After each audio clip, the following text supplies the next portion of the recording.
Ya. Assalamualaikum warahmatullahi wabarakatuh. Selamat pagi, salam sejahtera buat kita semua. Hari ini pada pertemuan kedua kita akan mempelajari mengenai model dan parameter kompartemen serta bagaimana cara menghitung menghitung farmakokinetik. Menghitung parameter farmakokinetik ya. Jadi sebelum kita mulai kuliah kita pada pagi hari ini, marilah kita berdoa dulu menurut agama dan kepercayaan kita masing-masing supaya apa yang kita pelajari pada pagi hari ini ada manfaatnya, ada barokahnya. Amin. Berdoa mulai. Berdoa selesai. Oke. Hari ini kita akan belajar mengenai parameter farmakokinetik dan model kompartemen. Ya. Oke. Mana ini? Di sini. Oke. Nah, ini buku-bukunya masih sama yang seperti yang kemarin. Nanti bisa dibaca sendiri. Oke. Nah, sebelum kita mempelajari mengenai model-model farmakokinetik dan bagaimana parameter-parameter farmakokinetik, terlebih dahulu kita mengingat kembali definisi dari farmakokinetik. Farmakokinetik sendiri ada beberapa definisi yang menyatakan bahwa farmakokinetik adalah ilmu yang mempelajari perubahan kadar obat di dalam darah berdasarkan satuan waktu, ya kan? Nah, jadi ada parameter waktu yang terdapat dalam farmakokinetik, sehingga dalam farmakokinetik itu ada yang namanya kecepatan reaksi. Kalau kalian masih ingat, yang mungkin berasal masih ingat di SMA ada pelajaran kimia, itu akan ada namanya kecepatan reaksi. Dari A ditambah B menjadi C plus D, itu kan ada waktunya, ya kan? Kecepatan reaksi, kecepatan perubahan. Nah, dalam reaksi kimia juga dikenal dengan yang namanya suatu kecepatan reaksi. Misalkan suatu senyawa D menjadi metabolitnya, maka jumlah itu berkurang seiring berjalannya waktu. Obat D-nya ini yang berkurang seiring berjalannya waktu. Yang D ini akan berkurang seiring dengan berjalannya waktu, dan metabolitnya akan meningkat seiring berjalannya waktu. Nah, sehingga untuk menerangkan profil farmakokinetik suatu obat, yaitu obat utuh ditetapkan kadarnya dalam spesimen hayati. Spesimen hayati itu bisa berupa darah, urin, saliva, larutan cairan saliva, bisa juga berupa air mata atau juga bisa berupa ASI. Jadi ada banyak cairan hayati yang bisa digunakan sebagai untuk mengukur kadar obat di dalam darah. Tetapi yang paling sering digunakan itu adalah darah, ya. Nah, untuk mengukur kadar obat dalam darah itu perlu satuan waktu. Jadi pengambilan darahnya nggak cuma sekali saja, mungkin ada beberapa kali pengambilan darah, dan dengan diketahui kadar obat di dalam darah maka dapat dihitung melalui persamaan matematika, ya. Seperti saya bilang pada pertemuan sebelumnya, maka pada hari ini dan untuk pertemuan-pertemuan berikutnya kalian harus mengerjakan dengan Excel atau dengan kalkulator. Tapi kalau sekarang ya pakai Kanu aja ya, kayaknya enak, lebih enak kita menggunakan Excel aja. Karena kalau menggunakan kalkulator nanti lebih ribet hitung-hitungannya. Oke. Nah, selain itu, kalau kita melihat itu kan ada yang, kalau di farmakokinetik kan ada yang namanya absorpsi, distribusi, metabolisme, dan ekskresi. Nah, maka dalam model ADME tersebut, metabolisme dan ekskresi itu adalah proses yang menghasilkan metabolitnya. Sehingga seiring berjalannya waktu, maka kadar obat itu akan meningkat. Dari proses absorpsi meningkat kadarnya, kemudian didistribusikan ke seluruh jaringan. Kalau kalian kemarin ingat gambar yang ada di slide yang hampir terakhir yang berwarna merah, 1 kompartemen, 2 kompartemen, itu obat itu pertama masuk akan didistribusikan kepada jaringan yang memiliki aliran darah yang baik. Contohnya adalah paru-paru, jantung, otak, ginjal, dan lain sebagainya. Itu akan didistribusikan ke jaringan-jaringan tersebut. Setelah obat didistribusikan ke jaringan tersebut, maka obat akan dimetabolisme. Setelah mencapai titik kesetimbangan atau titik equilibrium, maka obat tersebut akan dimetabolisme. Setelah dimetabolisme akan diekskresikan keluar dari dalam tubuh karena sudah dianggap tidak perlu. Sehingga kadar obat di dalam darah pun juga pertama akan meningkat seiring berjalannya waktu, kemudian akan menurun. Itu kalau digunakan secara per oral. Ada lagi obat yang digunakan secara injeksi injeksi intravena, maka kadarnya itu pertama begitu obat diberikan oleh perawat atau dokter, maka kadarnya akan langsung tinggi. Seiring berjalannya waktu, maka dia akan turun secara perlahan-lahan seiring berjalannya waktu. Nah, dengan dengan mengetahui kadar obatnya, maka kita dapat menghitung atau dapat menghitung dengan persamaan matematika berapa sih kadar obat pada jam sekian. Hal ini bisa bermanfaat sekali untuk mengetahui kadar obat di dalam darah atau kadar suatu senyawa obat di dalam, bukan obat saja, tapi juga bisa senyawa-senyawa yang lain yang ada di dalam darah. Seperti contohnya kalau kemarin kita menyinggung kasus kopi sianida, itu kan salah satu saksi ahlinya adalah profesor yang ada dari Udayana. Dia bisa menerangkan berapa kadar obat yang masuk ke dalam tubuh si korban dan berapa pada jam keberapa, pada waktu keberapa si tersangka memasukkan sianida tersebut dan berapa banyak jumlahnya, itu bisa dihitung atau bisa dikalkulasikan. Dan ini juga bisa berperan dalam forensik. Mungkin untuk teman-teman yang nanti tertarik masuk ke dunia kepolisian, itu juga bisa digunakan hal tersebut sebagai bisa digunakan untuk tujuan membuktikan apakah memang benar ada kandungan senyawa pada tubuh, senyawa misalkan psikotropik atau narkotik pada tubuh si terduga ini, ya. Berikutnya, nah, dalam ilmu farmakokinetika atau dalam kinetika itu juga ada yang namanya tetapan kecepatan dan waktu paro. Mungkin kalau kalian masih ingat, ada yang namanya orde reaksi. Orde reaksi itu adalah menentukan bagaimana kadar mempengaruhi kecepatan reaksi. Ya, sekali lagi saya jelaskan. Orde reaksi itu menentukan bagaimana kadar obat mempengaruhi kecepatan reaksi. Ada yang dia berkurangnya konstan, ada yang dia berkurangnya berupa fraksi atau berupa persentase. Nah, itu nanti yang kita pelajari di mata kuliah hari ini, ya. Nah, orde reaksi dalam farmakokinetika itu ada dua macam, yaitu kinetika orde 0 dan kinetika orde 1. Perbedaannya seperti apa? Nanti ada kita jelaskan di belakang. Nah, kinetika orde 0. Nah, jika jumlah obat berkurang dengan kecepatan yang tetap, maka kecepatan pengurangan obat itu dapat diungkapkan seperti ini dengan persamaan seperti ini, ya. Sekali lagi, jika obat berkurang dengan kecepatan yang tetap, maka kecepatan pengurangan obat dapat diungkapkan dengan persamaan seperti ini. D kecil, D besar per dt sama dengan min K0, ya.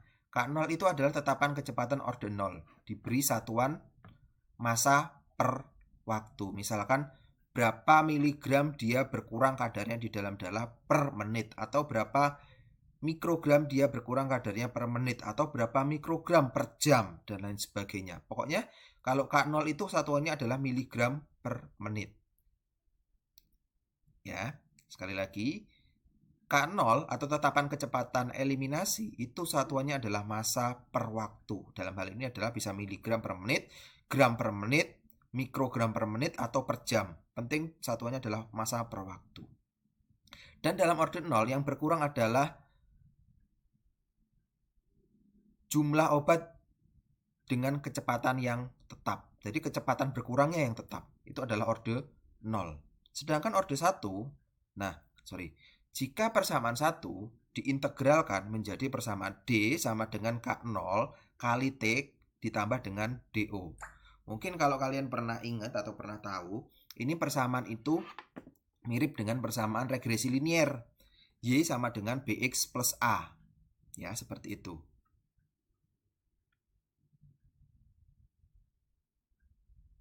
Nah, persamaan regresi linier, ya, ya. D0 adalah D0 adalah kadar obat pada waktu T sama dengan 0 berdasarkan persamaan 2. Maka kadar D pada T akan berbentuk suatu garis lurus dengan suatu intercept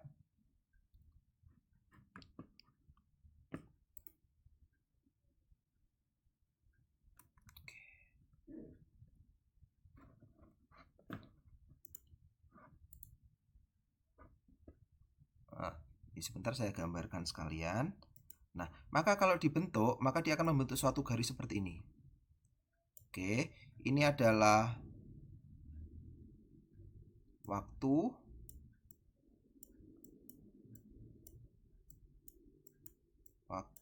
Ini adalah kadar.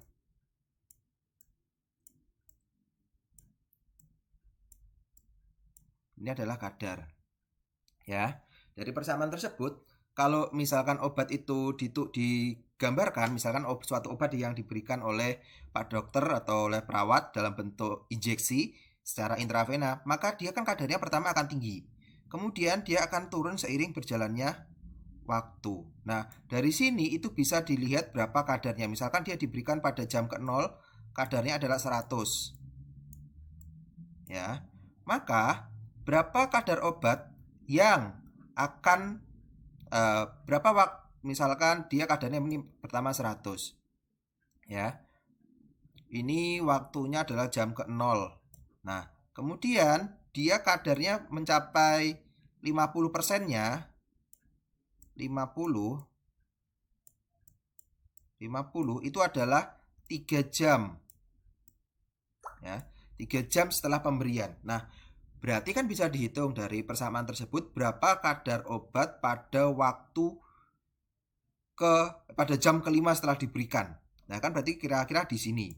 Nah, di sini. Ya, berarti dengan persamaan tersebut maka kita bisa mengkalkulasikan atau bisa menghitung dari persamaan tersebut. Nah, sedangkan K di sini disebut sebagai slope. Slope itu adalah kemiringannya, kemiringan garis ini. Kemiringan garis ini. Apakah dia miring seperti ini atau dia miring seperti ini? Ya, atau dia miring seperti ini?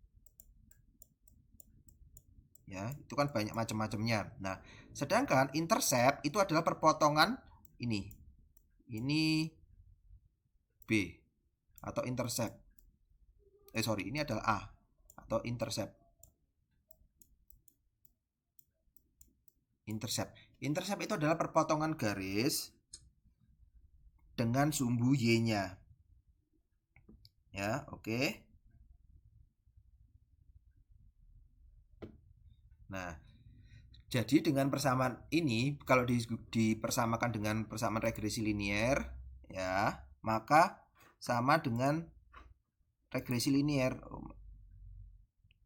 Nah, persamaan regresi linier, dia sama dengan BX plus A, seret-seret seperti ini. Jadi kita bisa menghitung berapa kadar obat pada jam kesekian. Oke, saya hapus dulu. Ya, dihapus dulu. Oke. Ya, sampai di sini ada yang masih bingung. Nanti kalau ada yang bingung bisa kita diskusikan lebih lanjut pada kesempatan yang lain. Ya. Oke. Nah, jadi ada persamaan Y sama dengan BX plus A. Yuk kita lanjutkan. Seperti ini. Ya, misalkan suatu obat, kita ambil perumpamaan aja deh. Kita ambil perumpamaan aja atau contoh. Misalkan suatu obat sebanyak 100 gram, sebanyak 10 gram obat dilarutkan ke dalam labu ukur sebanyak labu ukur 100 mili. Jadi ada labu 100 mili, dimasukkan suatu obat sebanyak 10 gram, dicampur homogen. Dicampur sampai homogen ya, dikocok gitu dengan sampai homogen. Maka setiap interval waktu tertentu, misalkan pada jam kedua, pada begitu setelah jadi langsung diambil dengan interval waktu tertentu, misalkan setiap 2 jam atau setiap 3 jam. Nah, pada contoh ini kita ambil dengan interval waktu yang konstan, yaitu setiap 2 jam. Oke. Misalkan pada jam ke-0, jam ke-2, jam ke-4, jam ke-6, jam ke-8, jam 10, jam ke-12. Kita ambil jumlahnya dengan jumlah yang konstan. Misalkan pada jam begitu jadi kita ambil sebanyak 10. Nah, dari data tersebut kita ambil diambil larutan tersebut diganti dengan air dengan volume yang sama. Jadi kalau kita ngambilnya 10 mili, misalkan dari 100 mili tadi, kita ambil 10 mili, tambahkan 10 mili, ambil 10 mili lagi, tambahkan air 10 mili, pelarutnya, bukan zat terlarutnya. Nah, dari data tersebut diperoleh bahwa kadar obat tersebut berkurang 10 mg per mili setiap 2 jam atau 5 mg per jam.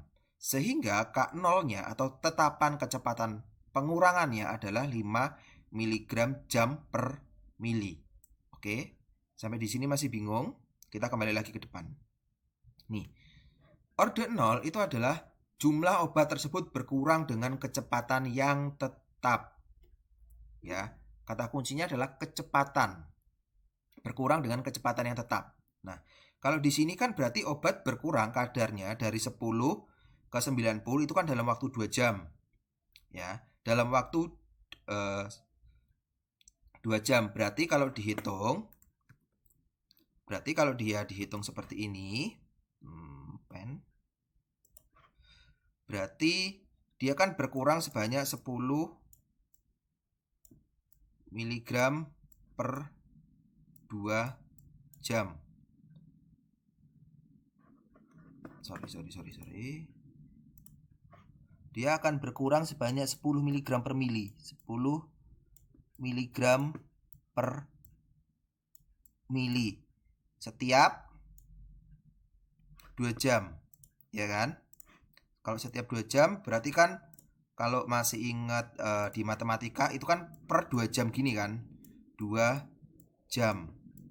Nah, berarti kalau kalian masih ingat matematika zaman dulu itu kan per 2 jam. Berarti kalau ini dijadikan per 1 jam kan tinggal dibagi aja kan dibagi 2. Berarti kan tinggal 5 mg per mili per jam. Oke, sampai di sini paham? Nah, sehingga berapa sih tetapan kecepatan pengurangan kadar obat di dalam darah? Loh kok di sini menjadi miligram jam per mili, Pak? Iya, kalau misalkan kalian masih ingat 2 jam itu kan sebenarnya 2 jam itu kan per 1. Jadi kalau ini dibalik berarti kan tinggal di ininya aja yang dikali. Ini yang jamnya ini satuan jam itu akan naik ke sini sehingga K0-nya adalah 5 mg jam per mili. Itu adalah tetapan pengurangan kadar obat di dalam darah. Oke, sampai di sini masih bingung? Pelan-pelan aja, kita pelan-pelan aja dalam mempelajari ini. Nanti nggak usah kesusu. Kalau ada yang bingung nanti bisa ditanyakan. Oke. Nah, di situ. Jadi K0-nya kalau di sini kita lihat di mana tadi? Di sini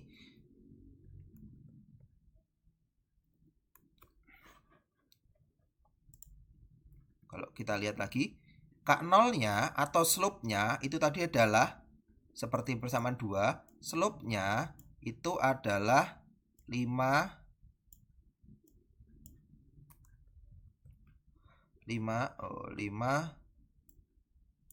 mg titik jam per mili. Itu adalah slope-nya. Berapa intercept-nya? Ya harus dihitung nanti dengan persamaan regresi linier. Oke. Nah, waktu paro. Kalau kalian dulu pernah belajar kimia, ada yang kalau dulu zaman saya kuliah dulu waktu paro itu pelajaran nukliran ya, sebuah reaksi fisika gitulah yang mempelajari mengenai nukliran. Ada yang zamannya dulu istilahnya waktu paro. Waktu paro itu adalah waktu di mana kadar obat tersebut berubah menjadi setengah dari konsentrasi semula. Ya, kalau kita kembali lagi ke sini.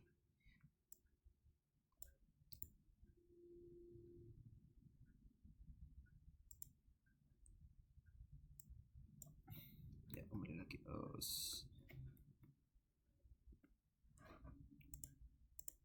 Nah, kalau kita kembali lagi ke sini, T setengah itu adalah waktu yang diperlukan oleh obat untuk berkurang kadarnya menjadi setengahnya. Misalkan dari 100 menjadi 50. Kalau ini berupa garis, red gitu ya. Nih. Ini adalah jam, misalkan jam 10. Ya, jam 10 siang. Kemudian Berapa sih waktu yang diperlukan obat untuk menjadi setengahnya? Kalau kita tarik garis seperti ini, garis titik-titik seperti ini.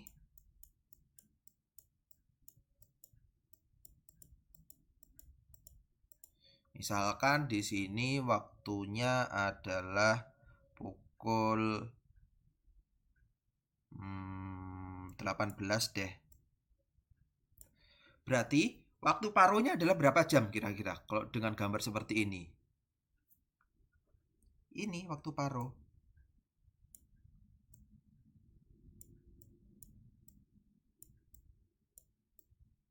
8 jam. Berarti sebanyak 100 obat, 100 mg obat akan berubah kadarnya, akan menurun kadarnya sebanyak 50 menjadi 50 menjadi setengahnya itu dalam kurun waktu 8 jam. Lagi contohnya kalau itu kan enak 100 ya. Kalau misalkan ini seret itu misalkan 180. Setengahnya kan ada 90 ya. 90. Berapa waktu yang dibutuhkan untuk kadar obat tersebut? Misalkan ini jam 10 siang. Jam 10 siang udah enak. Kemudian ini jam 10 malam.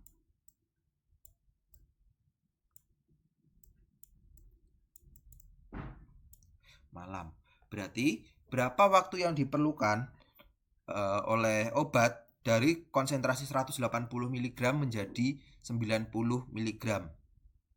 Berapa? 10 ke 10. 12 jam. 12 jam. Berarti itulah waktu yang diperlukan oleh obat untuk konsentrasinya berkurang dari 180 menjadi 90 mg dalam darah. Memerlukan waktu 10 jam. Nah, waktu paruh sendiri itu sebanding dengan kadar awal dan berbanding terbalik dengan tetapan kecepatan orde 0. Nah, T setengah kalau pada kinetika orde 0 itu adalah sebanding dengan kadar awal dan berbanding terbalik dengan K0-nya. Sehingga kalau semakin besar dosisnya ini, semakin besar DO, D itu dosis ya, dosis atau kadar atau jumlah obat yang ada di awal, itu semakin ini tinggi ya, itu T setengahnya juga akan semakin panjang. Makanya kenapa ada beberapa obat yang dia itu dosisnya digunakan tetapi T setengahnya bisa menjadi berkurang kalau ininya tetap K0-nya itu tetap. Jadi ada beberapa obat kalau misalkan dengan yang digunakan adalah kinetika orde 0, maka semakin tinggi dosisnya maka T setengahnya akan semakin panjang kalau kinetikanya orde 0. Tetapi tidak begitu juga, nanti ada kinetika orde 1. Kalau kinetika orde 1 berbeda lagi. Sehingga kalau kita mau mengurangi T setengah, ya ini tetapan kecepatan eliminasinya yang dikurangi. Kalau dosisnya tetap, tetapan kecepatan eliminasinya dikurangi, maka ininya yang semakin naik gitu loh. Jadi satuannya adalah seperti ini kalau dengan kinetika orde 0. Tetapi beberapa penelitian jarang sekali menggunakan kinetika orde 0 sebagai landasan untuk pengembangan suatu obat yang baru. Oke, sampai di sini ada yang masih bingung mengenai kinetika orde 0? Kalau nggak ada, kita lanjutkan lagi.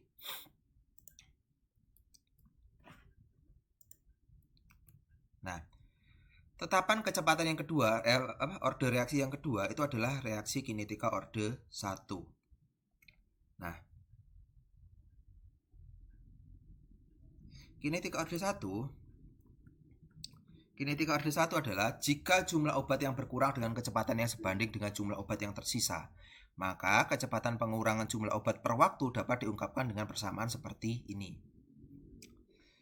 Jika obat berkurang dengan kecepatan yang sebanding dengan jumlah obat yang tersisa, maka kecepatan pengurangan obat per waktu dapat diungkapkan dengan persamaan sebagai berikut. D per dd, D kecil D besar per dt sama dengan min K kali D. Nah, D kecil D besar per dt adalah kecepatan pengurangan jumlah obat obat per waktu. Jadi adalah pengurangan jumlah obat per satuan waktu. Sedangkan D adalah jumlah obat. Jadi nanti kalau di farmakokinetika ada notasi-notasi yang berbeda. Kalau D itu adalah jumlah, kalau C itu adalah konsentrasi. Ingat, berbeda. Kalau D adalah jumlah, kalau K adalah konsentrasi. Sedangkan K adalah tetapan kecepatan kinetika orde pertama dengan satuan per waktu atau per jam, per detik, per menit, dan lain sebagainya. Nah, jika persamaan 6 dari persamaan yang ini diintegralkan menjadi ln D sama dengan min K kali T ditambah ln D0. Itu adalah persamaan ke-7, atau D sama dengan D0 kali E pangkat K per T. Ini adalah persamaan logaritmik natural. Ya, kalau kalian pernah tahu log, ln itu juga hampir sama istilahnya. Log sama ln itu hampir sama. Cuma yang membedakan kalau ln itu adalah ini, logaritmik E pangkat K kali T. Kalau yang log itu kan 10 pangkat 10 pangkat sekian gitu kan. 10 pangkat 1, 10 pangkat 1, 10 pangkat 2, dan seterusnya. Itu adalah persamaan logaritmik. Nah, itu adalah ini persamaan 7 dan persamaan 8. Jika tadi kan saya bilang ln sama log itu kan hampir sama. Nah, kalau ln itu sama dengan 2,303 log, maka kalau digunakan log, dirubah dalam bentuk log, maka log D sama dengan min K kali T per 2,303 ditambah log DO. Itu adalah persamaan, ya anggap aja ini ada persamaan ke-9. Tadi kan ada persamaan-persamaan yang banyak kan. Log D itu adalah persamaan 9. Jadi tenang saja, nanti saat ujian kalian boleh menggunakan Excel atau menggunakan kalkulator, tapi nanti ujiannya saya minta difoto di di gambarnya di pakai tulisan tangan kalian harus ngeprint kertas semilog yang sudah saya berikan di WA grup. Nanti ujiannya boleh menggunakan itu untuk UTS maupun US kalau belum masuk secara tatap muka. Kalau sudah masuk tatap muka, ya kalian nanti harus belajar menggunakan kalkulator atau menggunakan, ya kalau ada ya komputer ya boleh pakai komputer. Seperti itu. Jadi nggak boleh semuanya mengandalkan komputer. Oke. Ini kalau kita anggap aja kita buat konsensus aja, kita buat kesepakatan. Kita menggunakan persamaan ini saja nanti, menggunakan yang persamaan yang ln bukan yang log. Tapi kalau kalian mau menuliskan pakai log yang ini, itu boleh-boleh saja, enggak apa-apa. Tapi kita buat konsensus nanti kalau ujiannya kita menggunakan persamaan yang ln ini aja. Oke, lanjut. Kalau masih bingung nanti di belakang ada video yang bisa menjelaskan. Nah ini, pada kinetika orde 1, berapapun kadar obat yang menjalani proses berikutnya, waktu yang diperlukan supaya obat menjadi setengahnya itu tetap. Bingung? Oke, kalau yang di awal tadi itu yang berubah adalah perubahan itu adalah perubahan jumlahnya yang tetap. Ya, perubahan jumlahnya yang tetap. Sedangkan pada kinetika orde 1 itu yang tetap adalah waktunya yang tetap. Waktu yang diperlukan supaya obat menjadi setengahnya itu tetap. Sehingga itu akan lebih memudahkan. Ya. T setengahnya kalau dirumuskan itu menjadi 0,693 dibagi dengan K. Ya. Jika dari persamaan ke-8, persamaan ke-8 ini dibagi volume, maka akan diperoleh persamaan yang akan menerangkan kadar obat di dalam darah terhadap waktu. Menjadi persamaan 8 tadi yang mana? Ini. Persamaan ini jika dirubah ini, maka menjadi persamaan ke-9 dan persamaan ke-10. Persamaan 10 dan persamaan 11. Ini adalah fungsi perubahan terhadap waktu. D0 adalah kadar obat pada waktu T sama dengan 0. Berarti D0 itu adalah jumlah obat yang masuk begitu kita mengkonsumsi atau pasien mengkonsumsi obat pada waktu T0, pada waktu pertama kali diberikan. Nah, jika contoh di atas diketahui volume obat terdistribusi misalkan 5 mili, maka D0-nya adalah seperti ini. Sorry, ini kepotong ini, seharusnya ada berikutnya. Nah, ini adalah contoh video yang bisa kita tonton. Oh, mana. Oke. Mana ya? Sebentar. Ini ada videonya nih seharusnya.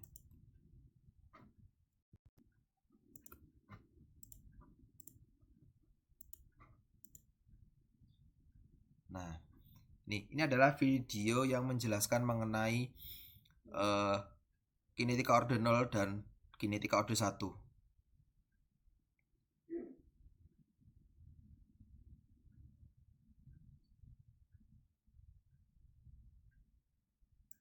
Nah, ini dari video ini akan dijelaskan mengenai kinetika orde 0 dan kinetika orde 1. Bagaimana perbedaannya, bagaimana cara menghitungnya. Nanti akan saya jelaskan lebih lanjut.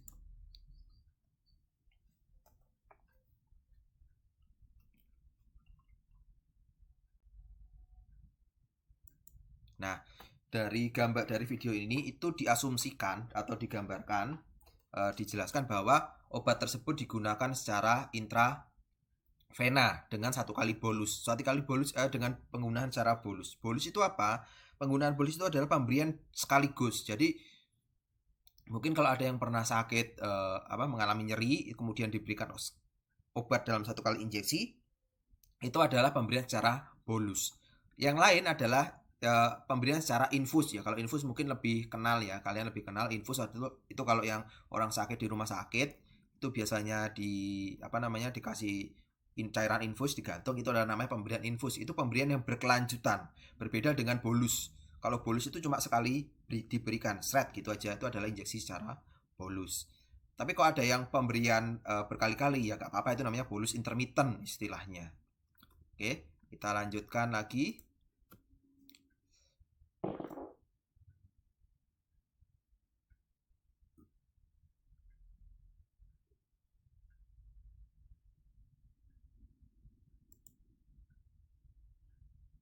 Nah, perbedaan kembali adalah kinetika orde 1 itu adalah fraksi obat atau persentase obat itu yang berkurang seiring berjalannya waktu.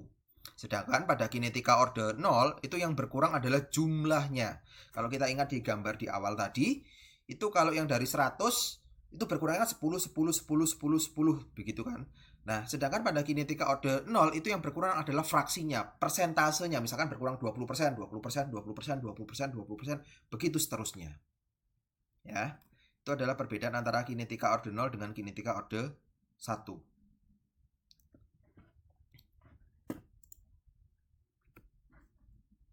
Oke.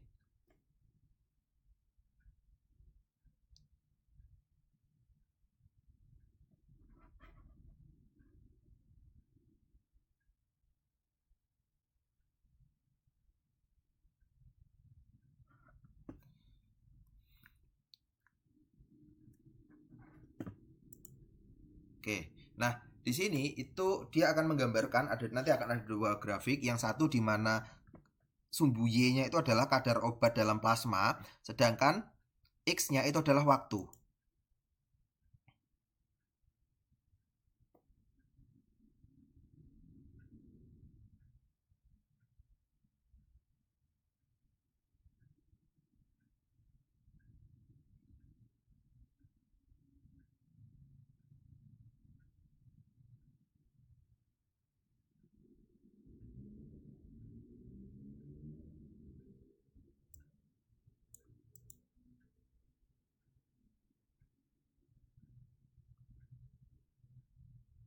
Nah, ini skalanya di sini adalah skala aritmatik. Skala aritmatik itu misalkan 10, 20, 30, 40 dan seterusnya, itu adalah skala aritmatik. Sedangkan yang di sini adalah skala aritmatik juga. Nah, nanti kalian akan dapat yang di di WhatsApp grup itu yang file PDF itu adalah kertas semi logaritmik. Loh, kok semi logaritmik, Pak? Iya, namanya semi logaritmik memang.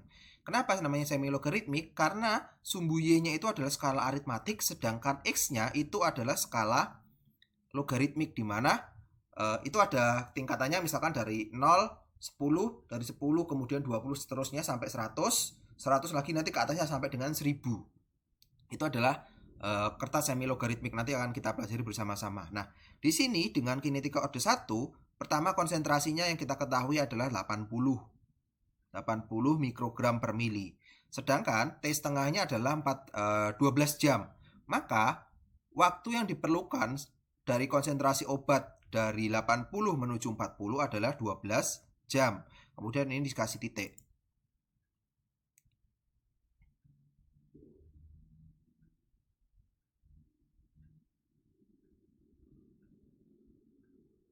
Nah, yang sama di sini juga di kinetika orde 1 yang sama adalah juga pengurangan T setengahnya. Maka dari 40 menjadi setengahnya kembali, yaitu 20, memerlukan waktu berapa jam?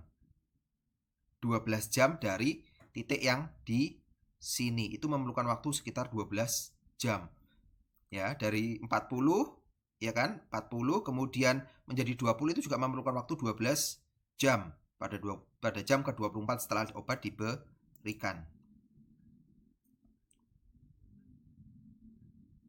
Nah, berikutnya, berapa kadar obat 12 jam kemudian setelah jam ke-24? Berapa? Ya, 10. Di sini nanti dikasih titik lagi.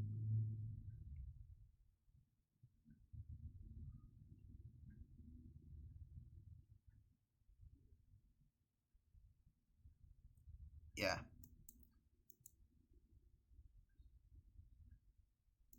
Nah, berapa kadar obat 12 jam kemudian setelah 36 jam ini? Ya, 5. Dia nanti akan ada di sini kadar obatnya. Ada di 5 mikrogram per mili.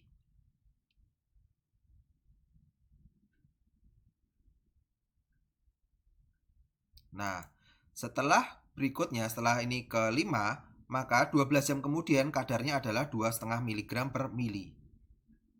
Oke, kalau kita panjangkan lagi, berapa kadar obat pada 12 jam kemudian setelah 60, setelah jam ke-60 berapa? Setelah 12 jam berarti jam ke-72. Pada jam ke-72 berapa kadar obatnya? 1,25. Itu yang berkurang tuh setengah terus. Setiap 12 jam dia berkurang setengahnya gitu loh.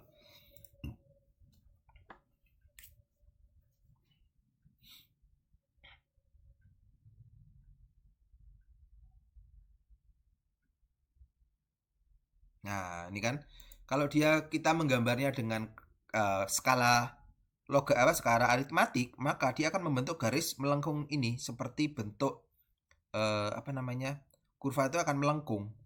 Jadi akan kesulitan kalau kita nanti menghitungnya dengan menggunakan skala dengan menggunakan persamaan persamaan regresi linier. Itu akan sangat kesulitan.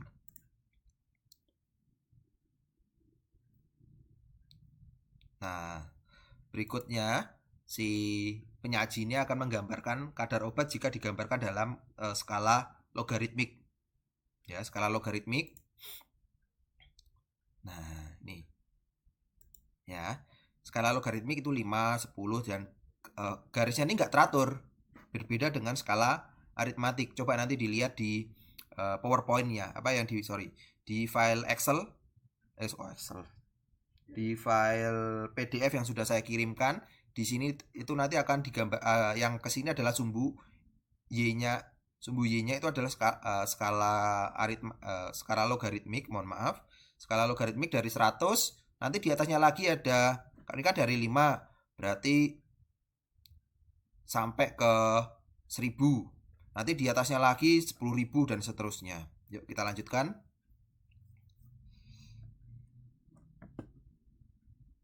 Nah, kan Pada jam ke-0 kita sama.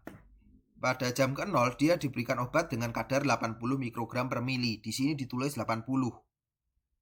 80 kan ini 5, 10, 20, 30, 40, 50 dan seterusnya. Sini adalah 80. Oke.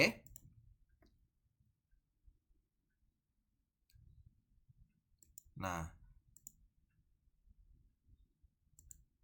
kalau kalian masih ingat di gambar di video yang ini, itu kan berkurangnya adalah setengahnya yang sama kan, yang berkurang fraksinya.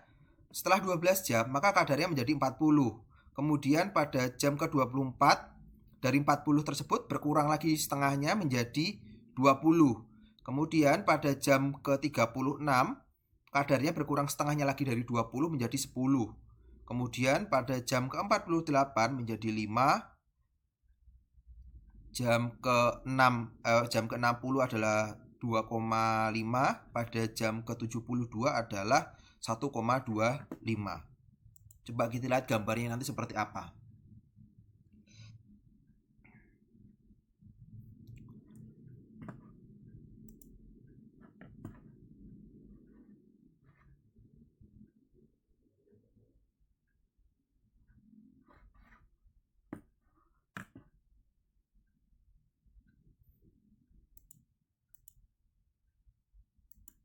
Nah, ini garis yang di bawah ini, maka kalau dia menggunakan skala logaritmik itu kan akan berbentuk suatu garis lurus seperti ini, garis lurus yang maka kita akan memudahkan kita untuk menghitung berapa kadar obat di dalam darah. Sebenarnya kalau mau pakai yang ini sih ya bisa saja, tapi ya kita kan bukan ahli matematika, jadi agak mungkin akan lebih rumit dalam kalau kita menghitung dengan menggunakan ini, dengan menggunakan grafik yang kurva ini. Nah, kalau seperti ini itu akan lebih mudah kita untuk menghitung kadar obat pada jam keberapa, pada menit keberapa. Misalkan saya ambil contoh, saya belum menghitung ini ya. Kita ambil aja contohnya, misalkan pada jam ke berapa ya, setengahnya ini berarti pada jam ke-6 berapa kadar obat pada jam ke-6 setelah obat diberikan. Nah, kita lihat misalkan di sini berapa kadar obat pada jam ke-6 setelah obat diberikan. Tinggal kita tarik aja ke atas, seret. Berarti kita tarik ke sini. Oh, kalau ini 80, berarti ini 70, 60. Berarti dia ada di kadar 60 mikrogram per mili. Itu adalah contohnya. Kemudian berapa kadar butuh waktu berapa lama obat mencapai kadar 15 mikrogram per mili. Dari sini kita tarik, dari mana? Dari sini kadar 15 mikrogram per mili. Dari sini kita tarik garis seret ke sini. Kemudian kita tarik garis ke bawah. Berarti dia akan mencapai kadar 25 mg pada jam ke-30-an. Sekitar pada 30 sekian lah. Itu adalah kadar obatnya. Nah, dari sini kita bisa menggunakan ini untuk menghitung berapa kadar yang berapa waktu yang diperlukan untuk obat itu mencapai kadar tertentu. Ya. Nah, kalau kalian lihat, kalau ini kan 5 kan, setengahnya kan di sini. Nah, berarti berapa waktu yang diperlukan obat menjadi 1,25 kan berarti di bawahnya sini lagi. Sekitar 72 jam. Begitu seterusnya. Nah, area yang terdapat di bawah garis ini itu disebut AUC atau area under curve. Maknanya apa? AUC itu adalah total exposure to drug over the time. Berarti adalah jumlah paparan obat terhadap waktu. Jumlah kalau bahasa sederhananya adalah kadar obat yang ada di dalam darah seiring berjalannya waktu. Itu adalah AUC. Oke, kita lanjutkan ya.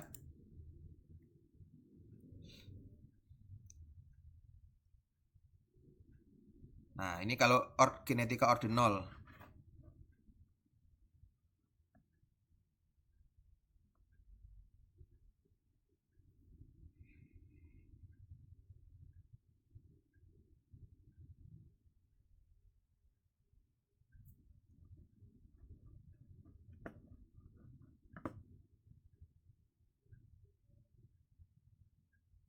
Nah, ini kalau kinetika order 0 dengan konsentrasi yang sama, berapa sih kalau kita menggambarnya dengan menggunakan ini? Kalau kita menggambarkan dengan menggunakan skala aritmatik. Ini kan aritmatik kan, kalau yang ini logaritmik.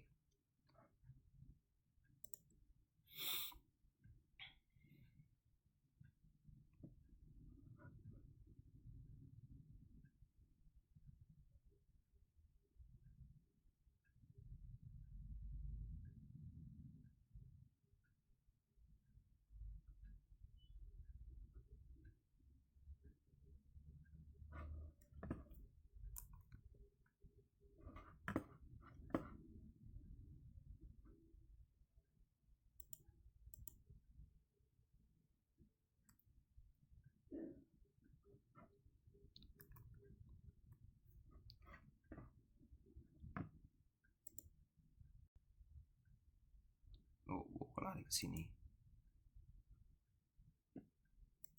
Sorry kepencet.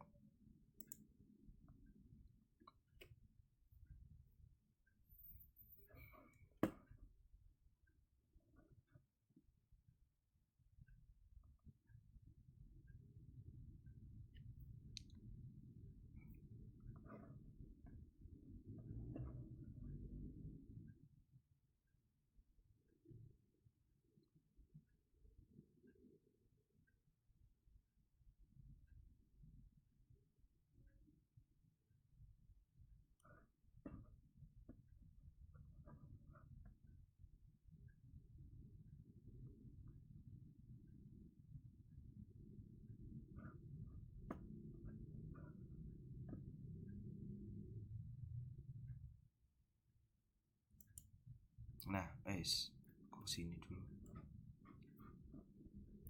Nah, di kinetika order 2. Nah, di kinetika order 2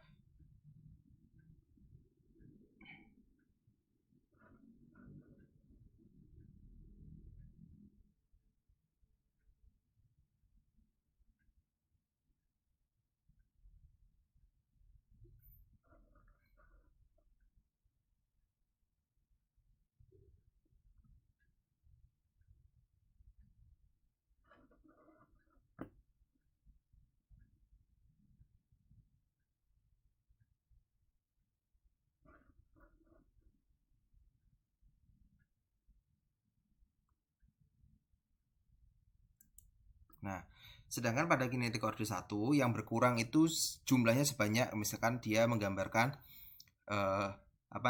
kadar obat di dalam darah setelah 12 jam dia akan berkurang sebanyak 15 mikrogram per mili. Ya, jadi pada jam ke-12 berkurang 15 mikro, kemudian pada jam ke-24 berkurang lagi 15 mikro, pada jam ke-36 berkurang lagi 15 mikro, pada jam 48 berkurang lagi 15 mikro, dan seterusnya. Kita lihat apa yang akan terjadi.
Kita kembali lagi ke sini, tadi belum sempat saya pause.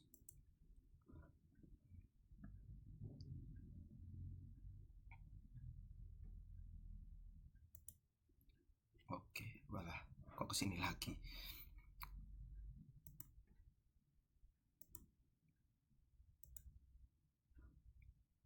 Oke. Nah, sampai di sini ini adalah summary-nya atau ringkasannya, di mana kinetika order pertama itu yang berkurang itu adalah fraksinya, persentasenya yang berkurang. Persentasenya dia berkurang. Kalau tadi ingat 80 menjadi 40, dari 40 kan berkurang setengah-setengahnya kan, setengah-setengahnya. Nah, itu berkurang setengah-setengahnya. Fraksinya yang berkurang secara konstan. Dia akan berkurang setengah, setengah, setengah, setengah. Nah, kemudian eliminasi obat, jalur eliminasi obat itu tidak akan jenuh. Tidak akan jenuh. Saturated itu jenuh. Tidak akan jenuh karena dia berkurangnya itu per fraksi. Jadi kadar obat yang di awal itu tidak akan berpengaruh terhadap berapa jumlah obat yang ada, itu tidak akan berpengaruh terhadap pengurangannya. Ya, karena jumlah yang berkurang itu jumlah yang berkurang itu fraksinya yang berkurang. Jadi dia tidak akan jenuh dalam eliminasi. Kemudian pada kinetika order 1 itu T setengahnya itu konstan. T setengahnya konstan. Ya. Pengurangannya setengah. Kalau kita lihat di gambar di video ini, T setengahnya dia akan konstan. Misalkan setiap 2 jam berkurang sebanyak setengahnya. Ya, setiap bukan 2 jam, setiap 12 jam. Setiap 12 jam dia akan berkurang setengahnya. Dari yang pertama 80 menjadi 40 dalam 12 jam, berkurang lagi setengahnya, setengahnya, setengahnya, setengahnya. Jadi T setengahnya itu tetap, sehingga kita bisa lebih mudah memprediksinya. Oh, berapa kadar obat pada jam kesekian, berapa kadar obat pada jam kesekian. Pada jam kesekian, berapa kadar obatnya. Itu lebih mudah kita prediksi, kita hitung. Nah, berikutnya concentration versus time. Ya, konsentrasi melawan waktu. Jadi kalau dia digambarkan dengan kalau kinetika order 1 kalau digambarkan dengan menggunakan skala eksponensial atau skala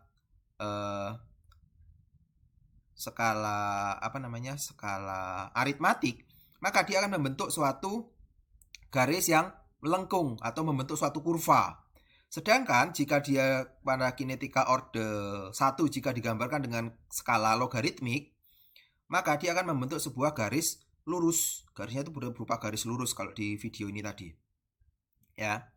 Sedangkan pada kinetika order 0 itu yang berkurang adalah jumlahnya.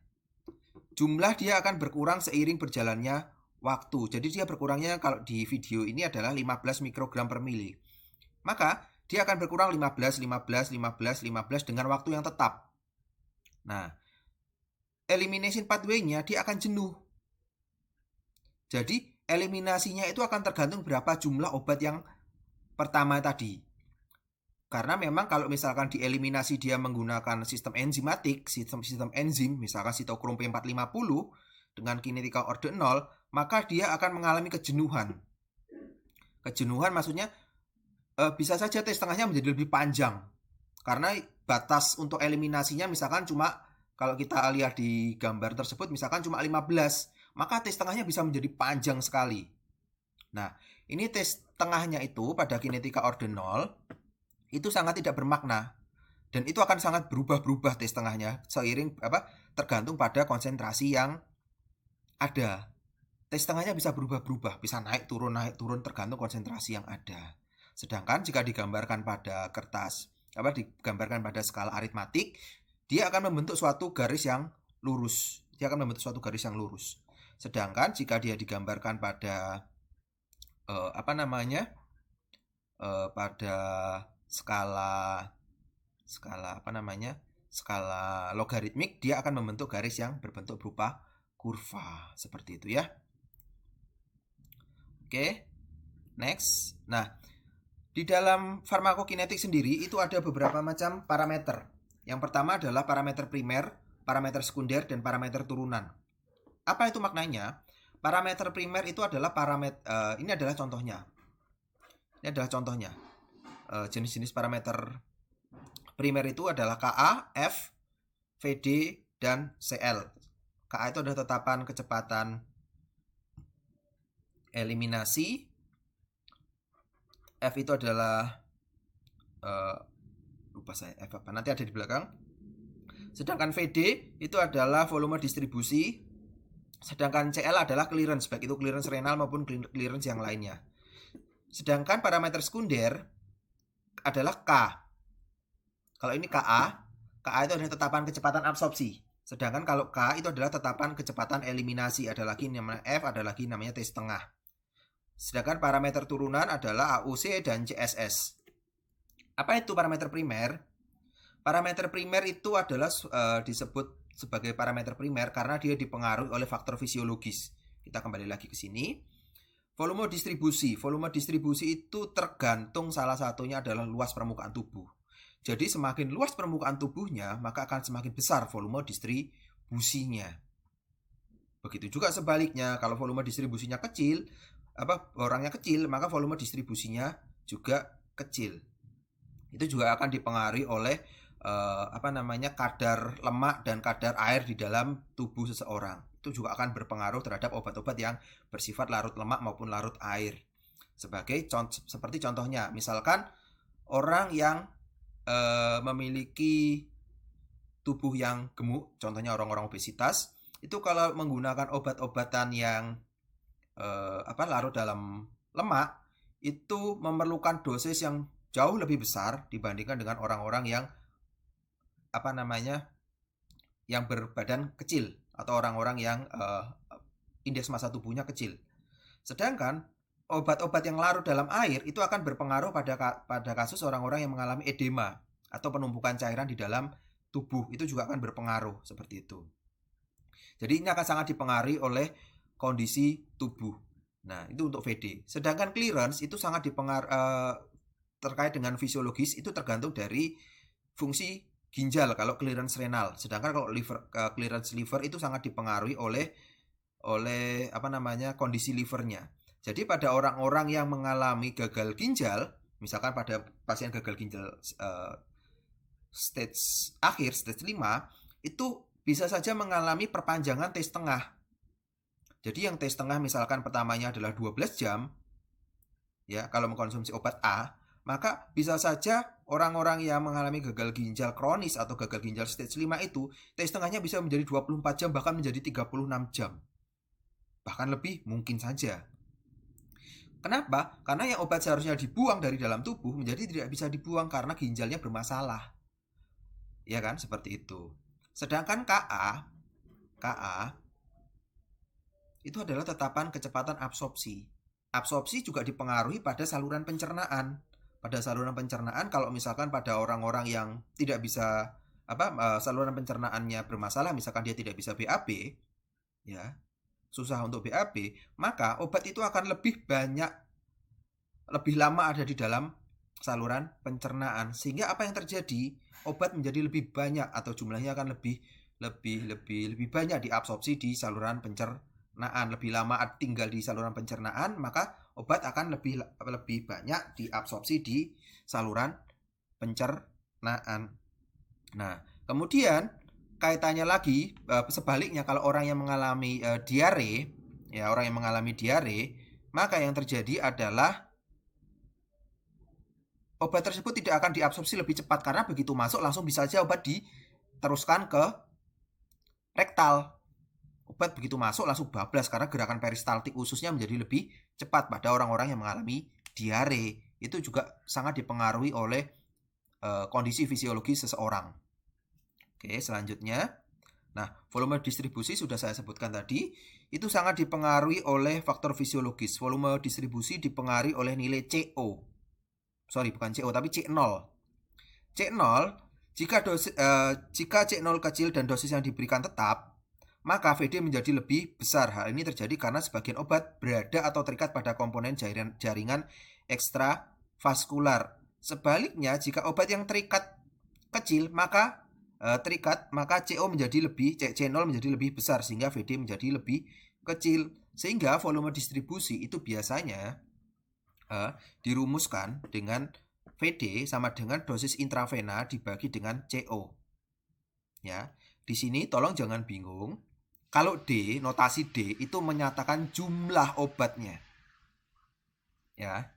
Sedangkan C0 itu menyatakan konsentrasi. Masih bingung? Kalau masih bingung saya jelaskan seperti ini. Nah, kalau D itu adalah jumlah.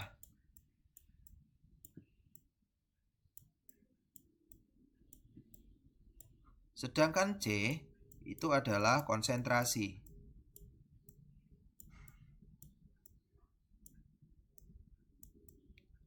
Nah, kalau ini satuannya misalkan miligram. Itu kalau yang C adalah miligram per mili. Jadi, ingat, kalau di sini dinyatakan bahwa jika C0 kecil dan dosis yang diberikan tetap, misalkan orang mengkonsumsi paracetamol. Ya. Orang mengkonsumsi paracetamol. Orangnya lagi mencret nih, misalkan lagi diare. Yang diminum adalah bukan itu, Ding. Misalkan seperti ini aja deh. Orang-orang yang mengkonsumsi diazepam. Sama-sama dosisnya, yang satu orangnya badannya kecil, yang satu orangnya badannya gemuk. Ya, orang-orang yang mengkonsumsi diazepam. Nah, misalkan sama-sama mengkonsumsi diazepam 4 mg. Ya. Sama-sama mengkonsumsi diazepam 4 mg. Ya. Maka orang-orang yang obesitas tadi, yang mengalami yang mengalami obesitas dan mengkonsumsi diazepam tadi, kalau diukur kadarnya, jika dibandingkan dengan orang yang kecil tadi, orang yang kurus tadi, maka orang-orang yang mengkonsumsi diazepam, orang yang obesitas mengkonsumsi diazepam tersebut, maka itu C0-nya akan lebih kecil. Kenapa? Karena diazepam akan nyangkut, akan terikat di jaringan-jaringan lemak, karena kita ketahui bahwa diazepam itu adalah obat-obat yang larut dalam lemak, sehingga C0-nya itu akan kecil. Karena itu tadi, diazepam ketemu temennya lemak, ya sudah, ngopi-ngopi dulu, nongkrong-nongkrong dulu, sehingga dia akan terikat dulu di sana, tidak masuk ke peredaran darah. Kalau dibandingkan dengan orang yang kurus tadi, kalau orang yang kurus, dia obatnya nggak akan ketemu temennya, diazepam tadi tidak akan ketemu temennya, tidak akan ngopi-ngopi dulu, sehingga dia akan langsung masuk ke peredaran darah, sehingga C0-nya itu menjadi lebih besar. Itu adalah contohnya. Nah, sebaliknya, kalau orang yang gemuk dan orang yang kurus diberikan obat-obatan yang diberikan obat-obatan yang bersifat hidrofil, contohnya adalah golongan fluoroquinolon, itu kan obat yang bersifat larut dalam air. Obat-obat yang bersifat larut dalam air. Maka kalau dia diberikan dengan dosis yang sama, maka orang-orang yang lebih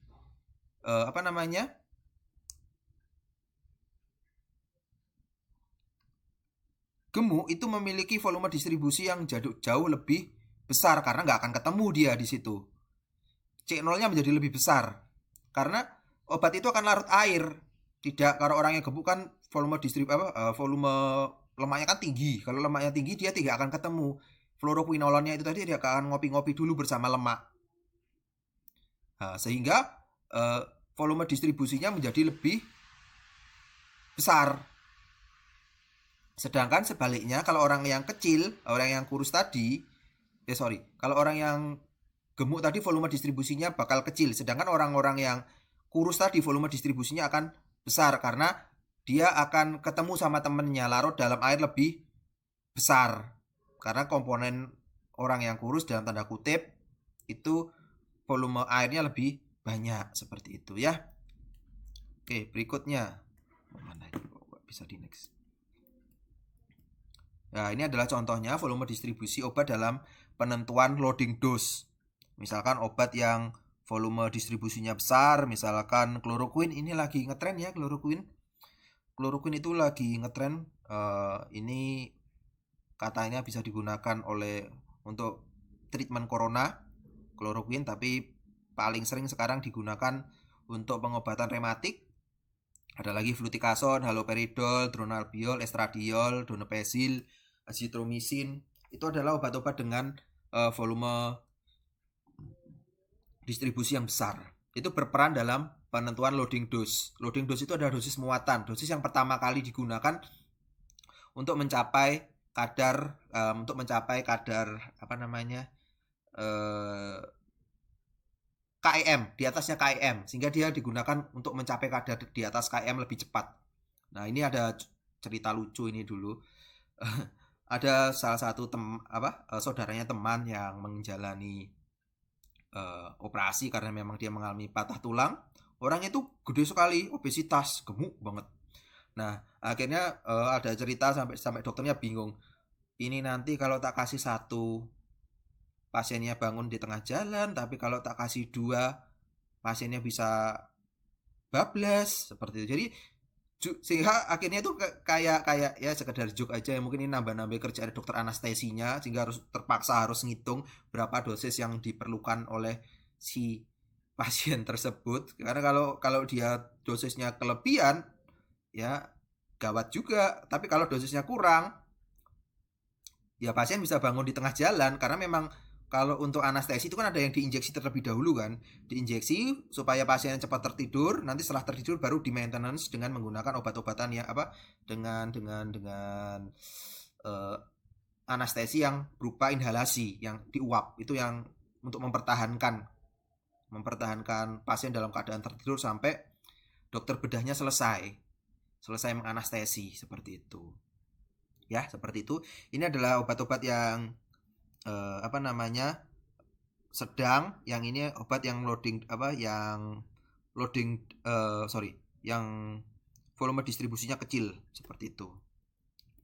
Nah, misalnya warfarin, diazepam tuh. Warfarin volume distribusinya adalah 7 liter per kilogram berat badan. Dalam keadaan udem atau pada keadaan penumpukan cairan dalam tubuh, maka nilai VD-nya jauh lebih besar dari normal. Hari ini karena obat itu terdistribusi pada jaringan lebih besar karena obat-obat tersebut bersifat hidrofil. Ya kan, misalkan pada orang-orang udem, dia volume distribusinya jauh lebih besar karena obatnya itu bersifat hidrofil. Ya, lebih mudah larut dalam air.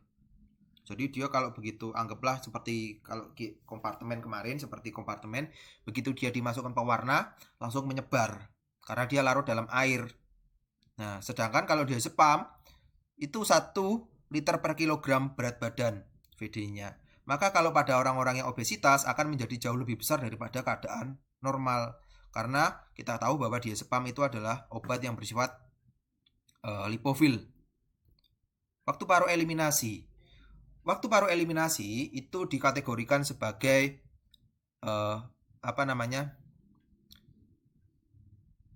sekunder, parameter sekunder, karena dia tidak langsung dipengaruhi oleh parameter primernya. Kenapa? Karena yang namanya parameter waktu paru eliminasi itu dipengaruhi oleh ini, volume distribusi dan clearance obat. K itu adalah tetapan kecepatan eliminasi. Jadi dia tidak secara langsung dipengaruhi oleh parameter fungsi ginjal, dalam hal ini adalah clearance. Ya, tapi dia dipengaruhi oleh clearance obat. Jadi kalau kalian ingat bahwa parameter primer itu contohnya tadi adalah clearance. Ya, karena clearance itu dipengaruhi oleh fungsi ginjal. Ya, semakin kecil clearance-nya, maka semakin buruk fungsi ginjalnya. Begitu juga sebaliknya, semakin besar clearance-nya, maka semakin sehatlah ginjal tersebut. Maka jagalah ginjal kalian jangan sampai mengalami ginjal-ginjal. Ya, clearance obat ini seperti ini contohnya. Nah, T setengah itu juga akhirnya dipengaruhi. T setengah tadi juga dipengaruhi oleh ini. T setengah itu dipengaruhi oleh clearance. Makanya dia disebut sebagai parameter sekunder karena dia tidak secara langsung dipengaruhi oleh fisiologis dari ginjal. T setengah itu rumusnya ini 0,693 dibagi dengan K. Ya. Berikutnya adalah AUC. AUC itu merupakan model turunan dari kompartemen. Kenapa? Karena AUC dapat diketahui dari model kompartemen yang dapat dihitung dengan rumus seperti ini. C0 dibagi dengan K. C0 itu adalah konsentrasi obat di awal. Begitu obat diberikan, langsung diambil darahnya, dilihat berapa kadarnya, itu adalah C0. Ya.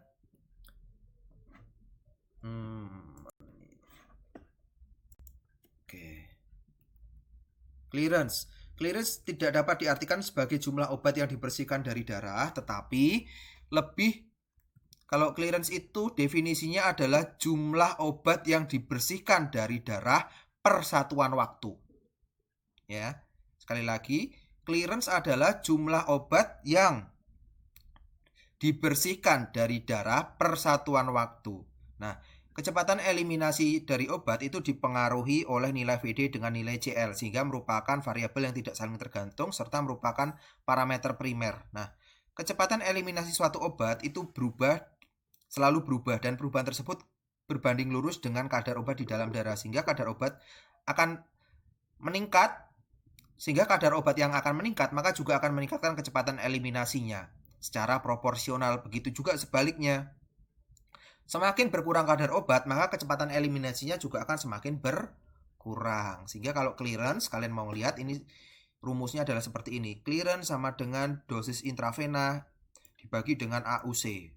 Loh, kok intravena tok, Pak? Nanti kalau yang per oral gimana? Tenang, kalau yang untuk per oral nanti ngitungnya setelah UTS, setelah 7 kali pertemuan.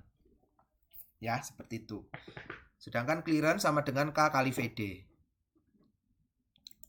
Berikutnya, manfaat mengetahui clearance adalah untuk pemberian obat yang berulang dan merancang dosis untuk dosis pemeliharaan. Loh, kok dosis harus dipelihara? Iya, dosis harus dipelihara. Supaya apa? Supaya dia tidak melompat di KTM dan tidak berada di bawah KIM. Sehingga kalau yang kalian lihat di video yang sebelumnya itu ada berupa garis atau therapeutic index. Kita menjaga supaya obat tersebut berada di rentang tersebut. Jadi dia tidak ada di atas KTM atau berada di bawah tidak berada di bawah KIM. Dia tetap konsentrasinya.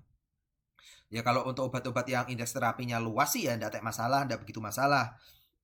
Akan tetapi akan menjadi masalah kalau untuk obat-obat yang diberikan dengan indeks terapi yang sempit. Naik dikit dia akan menimbulkan efek toksik. Turun dikit obatnya menjadi nggak ngefek. Seperti contohnya kemarin saya contohkan adalah warfarin untuk kasus aritmia. Warfarin untuk aritmia, begitu juga digoxin untuk gagal jantung. Itu kan indeks terapinya sempit. Sehingga kalau dia digunakan di atas KTM, maka orang yang mengkonsumsi digoxin tersebut jantungnya menjadi berdetak lebih cepat. Duk seperti itu. Sehingga kalau misalkan dia berada di bawah KIM, dia menjadi jantungnya menjadi tidak bisa memompa darah dengan baik sehingga itu perlu di maintenance kadarnya, perlu dipelihara supaya tidak terlalu tinggi dan juga tidak terlalu rendah. Nah, dari persamaan 16 dapat diketahui hubungan antara K dengan T setengah persamaan 13 sehingga hubungan tersebut jika disatukan digabung menjadi seperti ini. T setengah eliminasi sama dengan 0,693 dikali dengan VD per clearance. Seperti itu. Itu dihitung untuk persamaan ke-17. Nah, bagaimana untuk menghitung AUC? Itu ada berbagai macam cara. Yang pertama bisa menggunakan metode trapezoid. Trapezoid itu kalau kalian masih ingat ini contohnya. Nah, ini kan kalau dipotong-potong seiring waktu tertentu itu kan akan membentuk trapesium kan? Akan membentuk trapesium. Nah, nanti akan dihitung satu per satu. Satu, kemudian yang akhir akan dijumlah. Seperti itu. Nah,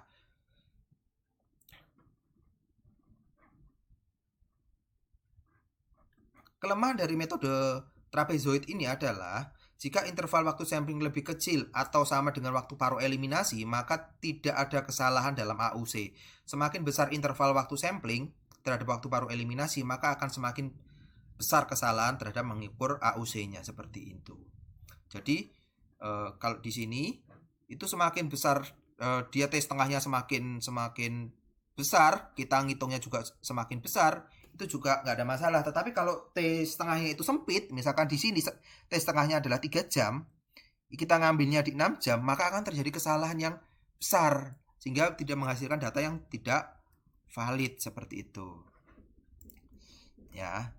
Nih, kalau kita melihat pemberian secara intravena dengan mau menghitung AUC, ini kan tinggal digaris saja, seret sampai ke sini. Maka ini adalah trapesium 1, trapesium 2, trapesium 3, 4, 5, dan ini adalah segitiga. Maka dari ini trapesium 1, 2, 3, 4, 5, segitiga 6 ini, maka itu akan dijumlah. Pertama kita ngitung luasnya ini terlebih dahulu. Dihitung luasnya, dihitung luasnya, dihitung luasnya, dihitung luasnya, yang pada akhirnya akan dijumlah seperti itu ya. Nah, ini. Nah, untuk pertemuan berikutnya, untuk pertemuan minggu depan, kita akan belajar mengenai bagaimana cara menghitung, menggambar dengan kertas semi-logaritmik. Kita akan menggambar di kertas semi-log. Bagaimana cara menggambarnya, kemudian menggambar di kertas semi-log, kemudian bagaimana cara menghitungnya dan lain sebagainya. Jadi besok kalian siapkan, kalau yang punya komputer, punya laptop, tolong disiapkan Excel ya, bagaimana cara menghitungnya. Nanti juga akan kita sertai dengan latihan-latihan yang ada. Oke? Jadi untuk pertemuan ketiga besok kita akan belajar menggunakan Excel. Menggunakan Excel, bagaimana cara menghitungnya, bagaimana cara menggambarnya, grafiknya seperti apa. Itu nanti akan kita pelajari di pertemuan berikutnya. Nah, nanti kalau ada pertanyaan silahkan ditanyakan melalui WA group. Kalau ada yang masih bingung, di WA grupnya nanti akan kita pelajari bersama-sama. Adakah yang kurang dari penjelasan saya, atau kalian masih ada yang bingung, itu nanti bisa kalian pelajari di WA group ya. Oke, sampai di sini dulu pertemuan kita pada pagi hari ini. Terima kasih atas perhatiannya. Tetap jaga kesehatan, tetap belajar, jangan lupa belajar, karena itu nanti juga akan menentukan kemampuan kalian dalam menguasai farmakokinetik ya. Terima kasih atas perhatiannya. Selamat siang. Wassalamualaikum warahmatullahi wabarakatuh.